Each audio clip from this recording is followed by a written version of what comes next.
Welcome back to study with Namrata Pandey. मैं हूं आपके साथ नम्रता पांडे। जिस तरह कि आपने थंबनेल में देखा कि एस्टेट स्पेशल, तो एस्टेट जो आपने एग्जाम दिया था और 2011 में जो हुआ था, हर वीडियो में मैं इसीलिए इस शब्द को, इस लाइन को रिपीट करती हूं ताकि कई जो नए सब्सक्राइबर इससे जुड़ रहे हैं उनको ये समझ में आए। तो उसमें क्लास 9th और 10th से ही मैक्सिमम प्रश्न पूछे गए थे 2011 में। इसीलिए ये जो आपका प्रश्न है बोर्ड पर अधिवेशन वाला 9th 10th के बुक में है, चाहे वो आपका एनसीईआरटी का हो चाहे आपके बिहार बोर्ड का हो।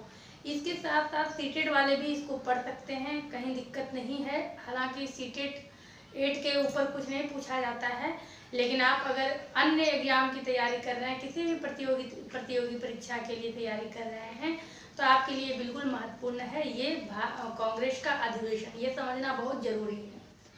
जो एस्टेट वाले हैं उनको मैं ये कहना चाहूँगी, इस क्लास को देखने के पहले आप मेरे चैनल के प्लेलिस्ट में जाइए। कई लोग कहते हैं मैम प्लेलिस्ट नहीं मिल रहा है, तो आप चैनल पर जब आप क्लिक करेंगे तो वहीं पर आपको सारा चीज़ नज़र आएगा, वीडियो नज़र आएगा, प्लेलिस्ट नज़र आएगा। प्लेलिस्ट पर जब आप क्लिक करिएगा तो एस्टेट वहाँ पे लिखा हुआ है, आपका क्लास 9th का इतिहास, 10th का इतिहास। वहाँ पर जब आप क्लिक करिएगा तो आपको सारा एक्सरसाइज, जितना भी सारे एक्सरसाइज को डिटेल में दिया हुआ है। अधिवेशन जब आपने पढ़ा है क्लास 9 10 के अध्याय में या क्लास 9 10 के बुक में, तो हमने अलग अलग एक्सरसाइज में कुछ अधिवेशनों को देखा है। एक एक्सरसाइज में 4-5 अधिवेशन को देखा, फिर दूसरे एक्सरसाइज में, और ये जो क्लास आपका है एक ही क्लास में सारा अधिवेशन। ये क्लास इतिहास वाले के लिए भी महत्वपूर्ण है और पॉलिटिकल साइंस वाले के लिए भी महत्वपूर्ण है, क्योंकि ये जो राजनीतिक तथ्यों से जुड़ा हुआ ये अधिवेशन है, इसीलिए ये पॉलिटिकल साइंस वालों के लिए उतना ही महत्वपूर्ण है। अब हमने लिखा है थंबनेल पर ज्योग्राफी और इकोनॉमिक्स वाले भी देखें, तो इसका मतलब यह है कि जब तक आपका सिलेबस क्लियर नहीं हो जाता है, और अगर सिलेबस क्लियर होता है तो आपको पता नहीं है कि किस तरह से आपको सिलेबस इशू कराया जाएगा। अगर आपको चारों सब्जेक्ट पढ़ने के लिए कह दिया जाए तो आप पहले से इसे पढ़कर तैयार रहें। आगे चलकर आपको ज्योग्राफी और इकोनॉमिक्स पढ़ लेना है, ये आप पढ़ लें, इसीलिए आपके लिए ये महत्वपूर्ण है। बाकी किसी भी एग्जाम की, किसी भी प्रतियोगिता परीक्षा की तैयारी आप कर रहे हैं तो ये तो आपके लिए महत्वपूर्ण है ही है। आगे चलकर आप देखिएगा किस प्रकार के प्रश्न इससे पूछे जाते हैं। अब हम बात कर लेते हैं एग्जाम की। जिस तरह मैंने लिखा है, तो आप लोग सब ये शिक्षा के न्यूज़ से वाकिफ़ हैं कि किस प्रकार अब सीबीएसई ने ये घोषणा की है कि जो भी इंटर के छात्र हैं, जो परीक्षा देने वाले हैं, जो परीक्षार्थी हैं, वो जिस क्षेत्र में रह रहे हैं वो वहीं से परीक्षा दे सकते हैं। इसी कोरोना काल में मैट्रिक का रिजल्ट भी घोषित किया गया।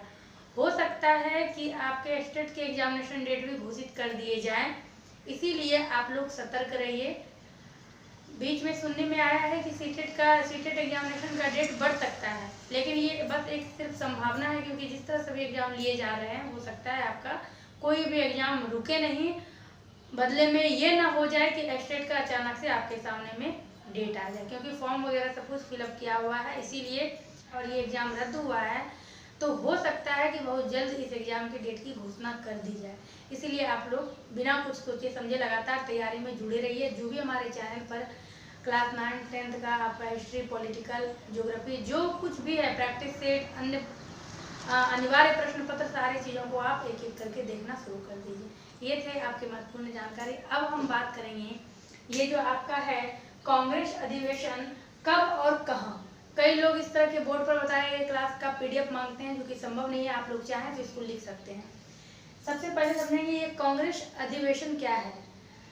फिर से मैं एक बात और दोहराना चाहूँगी, जब आप 9th 10th का हिस्ट्री और पॉलिटिकल साइंस देखिएगा तो वहाँ बिल्कुल डिटेल में आपको सब कुछ मिल जाएगा कि अधिवेशन क्यों हुआ, कहाँ हुआ, कब हुआ, इसकी स्थापना कैसे हुई, कितने अधिवेशन सफल रहे, किस अधिवेशन में कांग्रेस 2 भागों में बटा, गरम दल के नेता, नरम दल के नेता, इस तरह की कई सारी जानकारियाँ आपको 9th 10th के बुक में, जो कि हमने डिटेल में आपको बताया है, वो मिल जाएगा। यहाँ पर बस हम एक साथ ये सारे अधिवेशन को हमने एकत्रित किया है, जो कि हमने 9th 10th में पढ़ा है। तो एक हल्के से झलक में हम यहाँ समझेंगे। जब अंग्रेजों ने हमारे इस भारत पर कब्जा किया था, हमारे आर्थिक क्षेत्र पर, राजनीतिक क्षेत्र पर, धार्मिक क्षेत्र पर, हर क्षेत्र पर, हर जगह जब अंग्रेजों का शासनकाल था, तो उसी समय कुछ भारतीय के मन में ये विचार आया, और कई भारतीय छोटे छोटे गुटों में इस तरह से बैठक करते थे, योजना बनाते थे और अंग्रेजों के खिलाफ बगावत करते थे। तो यहाँ पर एक महत्वपूर्ण बात है, आप चाहे तो नोट कर लीजिए, नहीं तो फिर आप वही पिछले क्लास में जाइएगा तो वहाँ आपको सब कुछ लिखा हुआ मिलेगा। आपके इस कांग्रेस की जो है, कांग्रेस पार्टी की जो स्थापना हुई है वो 28 दिसंबर 1885 ईस्वी को हुई है। और इसके जो संस्थापक थे वो थे आपके ए.एम. हुम जो थे, उन्होंने ये संस्थापक थे कांग्रेस के, और वो जो थे स्कॉटलैंड के थे, ए.ओ. हुम। और वो स्कॉटलैंड से रिटायर होकर भारत में एक अधिकारी के पद पर थे, और उन्होंने इस कांग्रेस की स्थापना की थी और कांग्रेस की स्थापना की थी। और उन्होंने ये नाम रखा था, अभी जिस तरह आप देख रहे हैं भारतीय राष्ट्रीय कांग्रेस, उन्होंने नाम रखा था भारतीय राष्ट्रीय यूनियन, यानी भारतीय राष्ट्रीय संघ, जो कि आगे चलकर इसे बदल दिया गया, भारतीय राष्ट्रीय कांग्रेस नाम दिया गया। और ये नाम दिया था दादा भाई नेरोजी ने। तो दादा भाई नेरोजी के बारे में भी यहाँ पर विभिन्न प्रकार की चर्चा है। तो इसको हमने समझा, कई इस तरह के प्रश्न पूछे जाते हैं, कांग्रेस पार्टी के संस्थापक कौन थे, या इसकी स्थापना कब हुई थी, या फिर इसकी प्रथम अध्यक्षता किसने की थी, पहला अधिवेशन कब हुआ था। तो ये जो अधिवेशन है ये है बैठक आपका, जो अंग्रेजों के खिलाफ बैठक हुआ करती थी कि क्या करना है, प्लानिंग बनाते थे जो कुछ भारतीय। उसमें कई ऐसे भी थे कि जो अंग्रेज थे, जैसे आप स्कॉटलैंड के देख रहे हैं, जो कि भारत में रह चुके हैं अधिकारी के रूप में। और महत्वपूर्ण बात यह है कि जिस समय ये इस कांग्रेस की स्थापना हुई थी 28 दिसंबर 1885 में, उस समय महत्वपूर्ण प्रश्न यहाँ ये उठता है एक और कि भारत के वायसराय कौन थे, गवर्नर जनरल कौन थे। उस समय लॉर्ड डर्फिन थे। तो एक क्लास आपका इस तरह से भी आएगा कि भारत में कितने वायसराय थे, शुरू से अंत तक जितने भी वायसराय थे और उनका जो भी शासनकाल था, सब कुछ आपके सामने में हम एक क्लास में लेकर आएंगे। लगातार आपके लिए लगे हुए हैं। और इस बीच में एक और भी क्लियर करते हैं कि चाहे आपके सामने में एनसीईआरटी का आए या बिहार बोर्ड का आए, कुछ भी आए, कंटेंट सेम ही होता है, बस पुस्तक का नाम अलग है। तो सारे क्लास को आप लोग देखिए अगर किसी भी एग्जाम में अच्छे नंबर स्कोर करना चाहते हैं तो। अब आपने ये समझ लिया कि अधिवेशन क्या होता है। कांग्रेस ने अधिवेशन की शुरुआत 1885 ईस्वी से करना शुरू किया और उन्होंने कुल 57 अधिवेशन किया 1885 से लेकर 1950 तक। जबकि हमारा भारत देश 1947 में आज़ाद हो चुका था, फिर भी 50 तक अधिवेशन हुआ। लेकिन 1947 में जो अधिवेशन हुआ था उस समय डॉक्टर राजेंद्र प्रसाद अध्यक्ष थे इस कांग्रेस अधिवेशन के। तो इससे इतने महत्वपूर्ण सारे प्रश्न हैं। पहला अधिवेशन से महत्वपूर्ण प्रश्न पूछा जाता है, तो ये आपने यहाँ देखना है। आपको अधिवेशन पहला, दूसरा, तीसरा, चौथा इस तरह करके मैंने यहाँ नंबरिंग किया हुआ है। वर्ष आपका यहाँ है 1850 से शुरू हुआ है और कोई भी वर्ष स्किप नहीं हुआ है, कोई भी वर्ष स्किप नहीं हुआ है। एक दो वर्ष जैसे 29 के बाद 30 में कोई अधिवेशन नहीं हुआ था, 1934 के बाद 35 में फिर अधिवेशन नहीं हुआ था। तो वो सब कुछ अभी आपको मिल जाएगा इसी क्लास में। बस हमें ये समझना है, हमने जो इसमें लिखा है, वर्ष आपका यहाँ दिया हुआ है, स्थान आपका यहाँ दिया हुआ है। स्थान इसमें बार बार रिपीट हुआ है। उसी जगह पर कांग्रेस अधिवेशन करते थे, बैठक करते थे जहाँ अंग्रेज का प्रभाव था, क्योंकि भारतीय भी ये दिखाना चाहते थे कि अंग्रेजों से कोई डर नहीं रहा है। जिस पर आप देख रहे हैं पहला अधिवेशन आपका बम्बई में था, और बम्बई के किस प्रांत में था, एक संस्कृत स्कूल में हुआ था। तो ये सारा आपको जो मैंने बुक बताया है, नोट्स बताया, उसमें है। यहाँ पर बस हम ये महत्वपूर्ण चीज़ समझ लेते हैं। और ये जो अध्यक्ष है व्योमेश चंद्र बनर्जी, इनका शॉर्टकट में कभी पूछा जाता है WC बनर्जी करके, व्योमेश चंद्र बनर्जी। तो इसको देखना है। और विशेषता, किस बैठक की क्या विशेषता थी, इसको हमें समझना है। तो एक एक करके हम इसमें समझेंगे। पहला अधिवेशन वर्ष 1885 में, स्थान था बम्बई, इन्होंने अध्यक्षता की थी व्योमेश चंद्र बनर्जी ने। अब ये क्यों महत्वपूर्ण है, क्योंकि ये पहले अधिवेशन के अध्यक्ष थे, इसीलिए ये महत्वपूर्ण है ये सारा। और इसकी विशेषता क्या थी कि पहले अधिवेशन में, भारतीय राष्ट्रीय कांग्रेस के पहले अधिवेशन में मात्र 72 प्रतिनिधियों ने भाग लिया था। दूसरा फिर 85 के बाद 86, जगह हो गया आपका कलकत्ता, और यहाँ पर जो अध्यक्षता की थी दादा भाई नेरोजी ने, और यहाँ किसी प्रकार की कोई विशेषता नहीं थी। तीसरा अधिवेशन 1887 में, स्थान था आपका मद्रास जो कि चेन्नई है, और इनकी अध्यक्षता की थी बदरुद्दीन तैयब जी ने। और इनकी विशेषता क्या थी कि ये बदरुद्दीन तैयब जी प्रथम पुलिस अध्यक्ष थे, ये महत्वपूर्ण है। चौथा अधिवेशन 1818 ईस्वी में इलाहाबाद में, इसके अध्यक्ष थे जॉर्ज यूल। और ये जॉर्ज यूल जो थे, ये जॉर्ज यूल प्रथम अंग्रेज अध्यक्ष थे, इसलिए ये भी महत्वपूर्ण है। यहाँ हमने लिखा है प्रथम अंग्रेज अध्यक्ष, यहाँ पर लिखा है, आप डिटेल में लिख लीजिएगा। पांचवा फिर आपका 1889 बम्बई में, फिर देखिएगा बम्बई, कलकत्ता, मद्रास, इलाहाबाद, फिर यहाँ बम्बई में शुरू हो गया। और इसके अध्यक्ष सर विलियम बेडरवन थे और इसकी कोई विशेषता नहीं थी। छठा आपका 1890 स्थान था कलकत्ता। फिर बम्बई के बाद कलकत्ता, जिस तरह यहाँ दोहराया गया है, लेकिन यहाँ मद्रास था, यहाँ नागपुर हो गया है और मद्रास नागपुर में चेंजिंग है। फिर आपका इलाहाबाद हुआ है। तो इन सब चीज़ों को याद जब आप इसको करने लगिएगा तो इन सब ट्रिक को यहाँ पर आप इस्तेमाल कीजिएगा।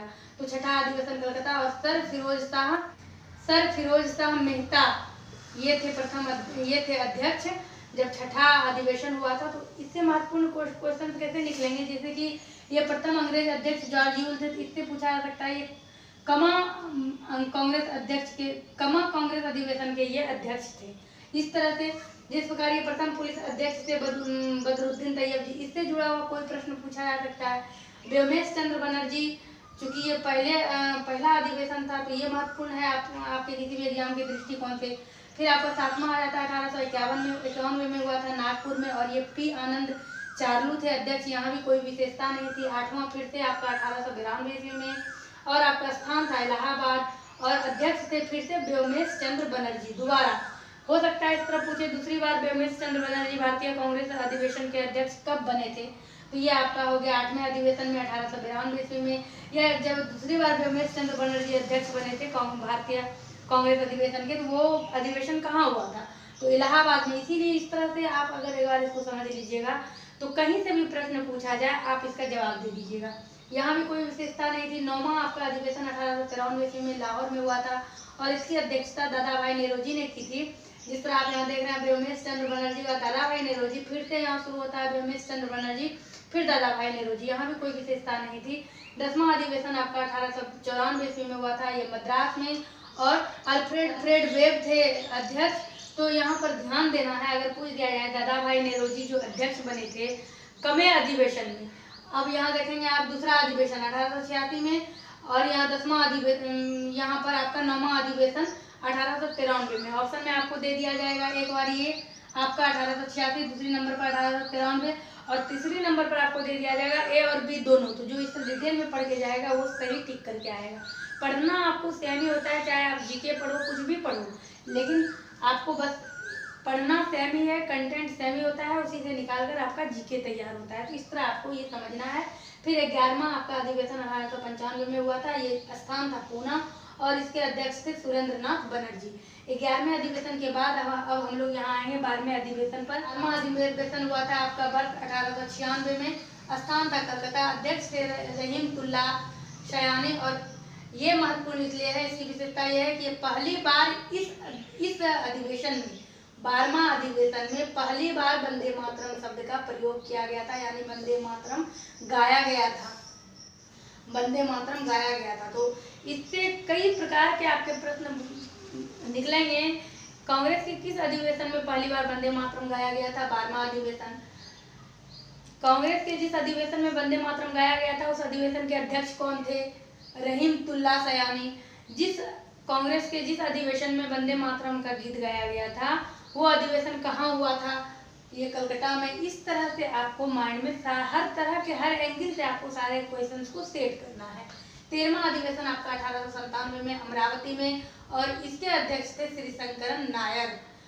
14वां अधिवेशन 1898 में मद्रास में और इनके जो अध्यक्ष थे आनंद मोहन दास, और कोई इसकी विशेषता नहीं थी। इसको आप हम लोग समझ लेते हैं, फिर हम आपको ये भी समझा देंगे इसको शॉर्ट फॉर्म में किस प्रकार आप इसको याद करिएगा। 15वां अधिवेशन 1899 ईस्वी में हुआ था लखनऊ में और इसके जो अध्यक्ष थे रमेश चंद्र दत्त थे, यहाँ भी कोई विशेषता नहीं थी। 16वां अधिवेशन 1900 ईस्वी में लाहौर में हुई थी और इसके अध्यक्ष NG चंद्रावरकर थे। और 17वां अधिवेशन 1901 ईस्वी में कलकत्ता में और इसके अध्यक्ष इदुल जी वाचा थे। और 18वां अधिवेशन 1902 ईस्वी में अहमदाबाद में, इसके अध्यक्ष सुरेंद्र नाथ बनर्जी, कोई विशेषता नहीं। 19वां अधिवेशन 1903 ईस्वी में, स्थान था आपका मद्रास और इसके अध्यक्ष थे लाल मोहन घोष। 20वां अधिवेशन 1904 ईस्वी में, स्थान था आपका बम्बई और इसके जो अध्यक्ष थे सर हेनरी कॉटन थे।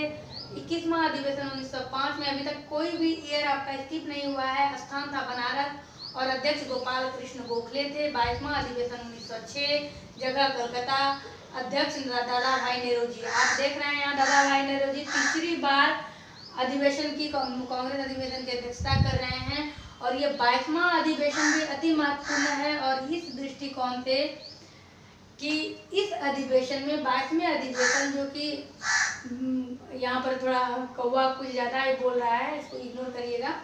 22वां अधिवेशन जो है 1906 ईस्वी में हुआ था और स्थान था आपका कलकत्ता। इसकी अध्यक्षता की थी दादा भाई नेरोजी ने। और महत्वपूर्ण क्या था कि इस 22वें अधिवेशन में ही स्वराज्य शब्द का प्रयोग किया गया था, जो आगे चलकर नारा बना, स्वराज हमारा जन्मसिद्ध अधिकार है। और 23वां अधिवेशन जो है 1907 ईस्वी में हुआ था सूरत में और इनकी अध्यक्षता डॉक्टर रास बिहारी घोष ने की थी। और ये अधिवेशन भी इसलिए महत्वपूर्ण है कि इस अधिवेशन की विशेषता थी कि कांग्रेस का प्रथम विभाजन 23वें अधिवेशन में हो गया था 1907 ईस्वी में, जो कि सूरत में हुआ था। ये सभी आपके महत्वपूर्ण अभी और भी हैं, क्योंकि आपको 57 अधिवेशन देखना है और इसको याद कैसे करना है आपको ये समझना है कि जिस प्रकार आप देख रहे हैं बार बार एक व्यक्ति के नामों को रिपीट किया जा रहा है, तो उनसे जुड़े हुए सारे अधिवेशन को आप एक साथ लिख लीजिए, इस भी आपको खुद ब खुद याद हो जाएगा। तो इस तरह से आपको जो है, और फिर जगह को भी, जैसे कि बम्बई में कई अधिवेशन हुए हैं तो जगह को एक बार लिख के, जैसे बम्बई लिख दिया उसको हमने डेट दिया पहला अधिवेशन, फिर देखेंगे 5वां अधिवेशन बम्बई में हुआ था, फिर आगे बढ़ेंगे तो देखेंगे यहाँ पर 20वां अधिवेशन बम्बई में हुआ था। इस प्रकार एक नए ट्रिक के साथ आप इसको पूरी तरीके से माइंड में सेट कर सकते हैं और ये बहुत इजी और बहुत ही अधिक महत्वपूर्ण है आप लोगों के लिए। तो हमने अभी तक में 23वां अधिवेशन देखा, अब हम इसके आगे के अधिवेशन को देखते हैं, तो इसको साफ कर लेते हैं। फिर तो हमने 23 अधिवेशन देख लिया था, ये हमारा 24वां अधिवेशन है। इसमें महत्वपूर्ण और क्या है कि कुछ ऐसे अधिवेशन हैं जो विशेष अधिवेशन के नाम से जाने गए हैं। इसका मतलब ये हुआ कि जैसे हर साल एक निश्चित हो गया था कि हर साल एक बैठक होगी, उसी में अगर बीच में कुछ ऐसा प्लान बनाना होता था या फिर अंग्रेजों के मंशा की जानकारी मिलती थी।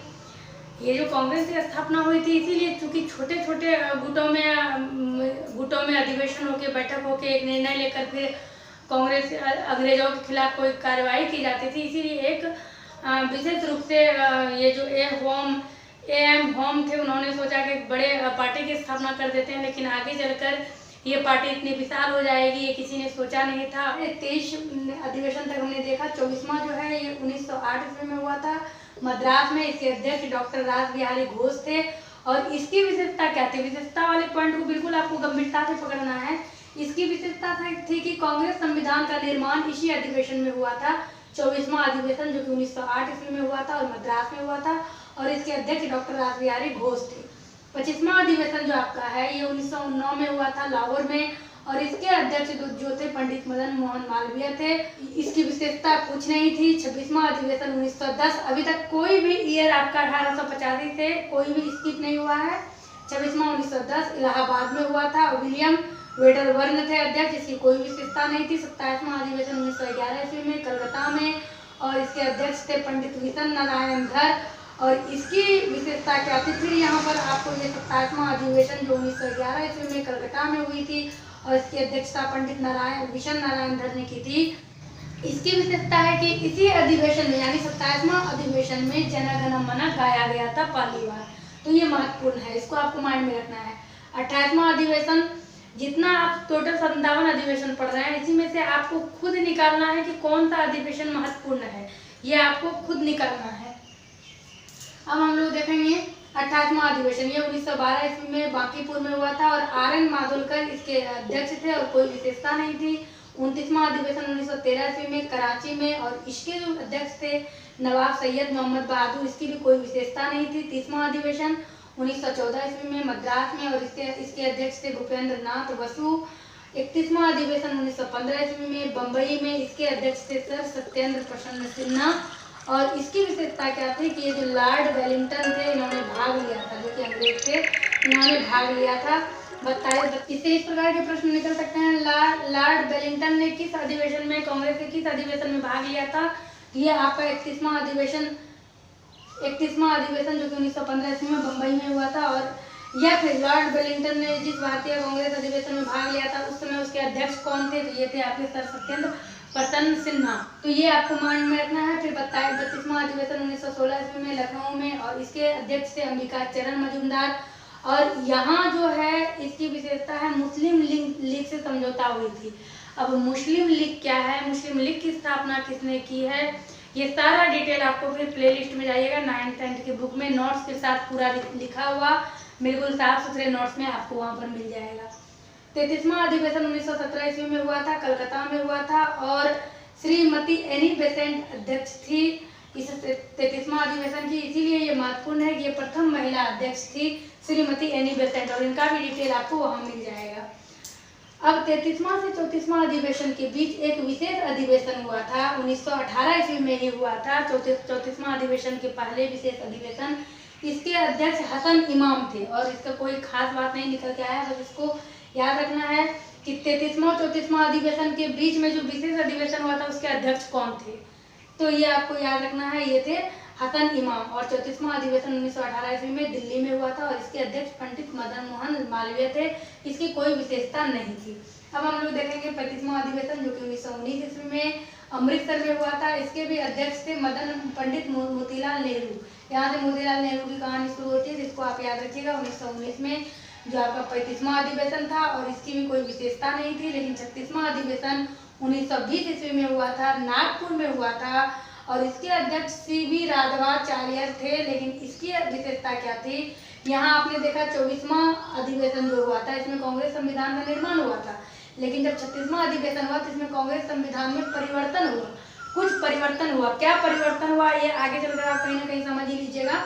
फिर आपका 36वां और 37वां अधिवेशन के बीच में फिर एक विशेष अधिवेशन हुआ था, जो कि नागपुर के बाद कलकत्ता में हुआ था, और इसके जो अध्यक्ष थे ये लाला लाजपत राय थे। ये महत्वपूर्ण है। फिर 37वां अधिवेशन 1921 ईस्वी में अहमदाबाद में, इसके अध्यक्ष थे हकीम अजंत खां, और इसकी कोई विशेषता नहीं थी। 38वां अधिवेशन हुआ था आपका 1922 ईस्वी में गया में, और इसके अध्यक्ष थे, इस अधिवेशन के अध्यक्ष देशबंधु चित्तरंजन दास। इसकी भी कोई विशेषता नहीं थी। इस अधिवेशन की कुछ खास बात नहीं था, बस विशेषता मतलब कुछ एक निष्कर्ष, जैसे जनगणम गाया गया, वंदे मातरम गाया गया, स्वराज शब्द का प्रयोग हुआ, या फिर पूर्ण स्वराज की मांग की गई, ये सब महत्वपूर्ण है, इसको ध्यान में आपको रखना है। फिर आपका यहाँ पर आ जाता है 29वां अधिवेशन 1923 ईस्वी में काकीनाडा में हुआ था, और इसके अध्यक्ष मौलाना मोहम्मद अली थे, इसके अध्यक्ष। और 29वां और 40वां अधिवेशन के बीच में फिर एक विशेष अधिवेशन हुआ था, इसको याद रखना है। विशेष अधिवेशन अभी तक में आपने 2 देखा, ये तीसरा है, और ये अधिवेशन काकीनाडा के बाद दिल्ली में हुआ था, और इसके अध्यक्ष अबुल कलाम आजाद थे। फिर आपका 40वां अधिवेशन हुआ था, और ये जो विशेष अधिवेशन हुआ था 1924 में ही हुआ था। उसके बाद 40वां अधिवेशन जिसका स्थान बेलगांव था, और महात्मा गांधी ये अध्यक्ष थे 40वें अधिवेशन के, जो कि 1924 ईस्वी में हुआ था। तो महात्मा गांधी का यहाँ पर चर्चा है, ये महत्वपूर्ण है, आपको याद रखना होगा। फिर 41वां अधिवेशन 1925 ईस्वी में कानपुर में, और फिर यहाँ शुरू होता है श्रीमती सरोजिनी नायडू यहाँ की अध्यक्ष थी, और ये इसीलिए महत्वपूर्ण है कि ये प्रथम भारतीय महिला अध्यक्ष थी। एनी बेसेंट के बारे में आपने देखा कि ये प्रथम महिला अध्यक्ष थी, लेकिन श्रीमती सरोजिनी नायडू जो है ये प्रथम भारतीय महिला अध्यक्ष थी, इसलिए 41वां अधिवेशन भी आपके लिए महत्वपूर्ण है। 42वां अधिवेशन 1926 ईस्वी में हुआ था गुवाहाटी में, और श्रीनिवास आयगार थे अध्यक्ष। और ये महत्वपूर्ण क्या है 42वां, कि इसमें कहा गया था कि इस अधिवेशन के जो भी सदस्य होंगे वो खादी वस्त्र पहनकर ही आएंगे, यानी सदस्यों के लिए खादी वस्त्र अनिवार्य किया गया था 42वें अधिवेशन में। तो कितने महत्वपूर्ण सारे प्रश्न हैं कि भारतीय राष्ट्रीय कांग्रेस के सदस्यों के लिए खादी वस्त्रों को अनिवार्य किस अधिवेशन में किया गया था, तो ये 42वां अधिवेशन है। 43वां अधिवेशन आपका 1927 ईस्वी में हुआ था मद्रास में, और ये डॉक्टर AM अंसारी इसके अध्यक्ष थे। और ये 43वां लगातार आप देख रहे हैं 41वां 42वां 43वां इसलिए महत्वपूर्ण है कि 43वें अधिवेशन की विशेषता ये थी कि इसी में पूर्ण स्वराज की मांग हुई थी। और 44वां अधिवेशन 1928 में कलकत्ता में हुआ था, और इसके अध्यक्ष थे पंडित मोतीलाल नेहरू, जो कि दोबारा अध्यक्ष बने थे। एक बार 35वां अधिवेशन में ये अध्यक्ष बने थे, और 45वां अधिवेशन 1929 ईस्वी में लाहौर में, और इसके अध्यक्ष थे पंडित जवाहरलाल नेहरू, और इसमें पूर्ण स्वराज की मांग हुई थी, स्वाधीनता की मांग हुई थी। तो 45वां और 43वां इस दोनों में पूर्ण स्वाधीनता की मांग हुई थी।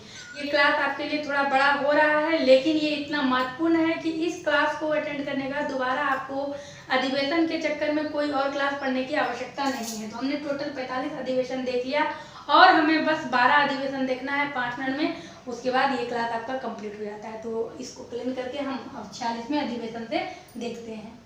अब हम देखेंगे 46वां अधिवेशन जो कि 1931 ईस्वी में हुआ था कराची में। इसके अध्यक्ष सरदार वल्लभ भाई पटेल थे और इसकी विशेषता क्या है, अति महत्वपूर्ण विशेषता ये है कि इसी अधिवेशन में 46वें अधिवेशन में मौलिक अधिकार की मांग की गई थी।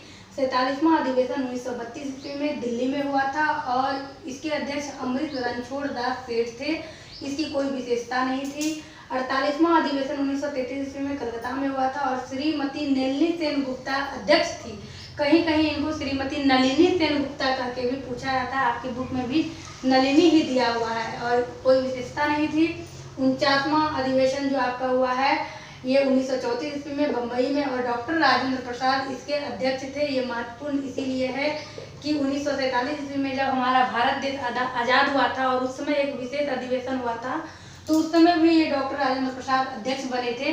तो इसको आपको याद रखना है। 50वां अधिवेशन तो पहली बार अध्यक्ष यहाँ बने थे। 50वां अधिवेशन 1936 में लखनऊ में पंडित जवाहरलाल नेहरू यहाँ के अध्यक्ष थे, कोई विशेषता नहीं। 51वां अधिवेशन 1937 में फैजपुर में और पंडित जवाहरलाल नेहरू अध्यक्ष थे और इसकी विशेषता क्या थी, ये फैजपुर में हुई थी। 51वां अधिवेशन 1937 में ये गांव में आयोजित प्रथम अधिवेशन था, गांव में हुआ था, तो ये महत्वपूर्ण है। और फिर आपका 52वां अधिवेशन 1938 में हरिपुरा में सुभाष चंद्र बोस इसके अध्यक्ष थे, कोई विशेषता नहीं।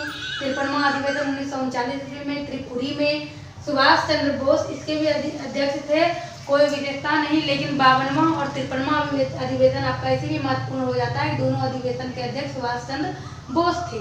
54वां अधिवेशन आपका 1940 में रामगढ़ में, इसके अध्यक्ष अबुल कलाम आजाद। 55वां अधिवेशन 1946 में मेरठ में, इसके अध्यक्ष आचार्य जेवी कृपलानी और इसकी विशेषता क्या है कि आज़ादी के समय ये अध्यक्ष थे।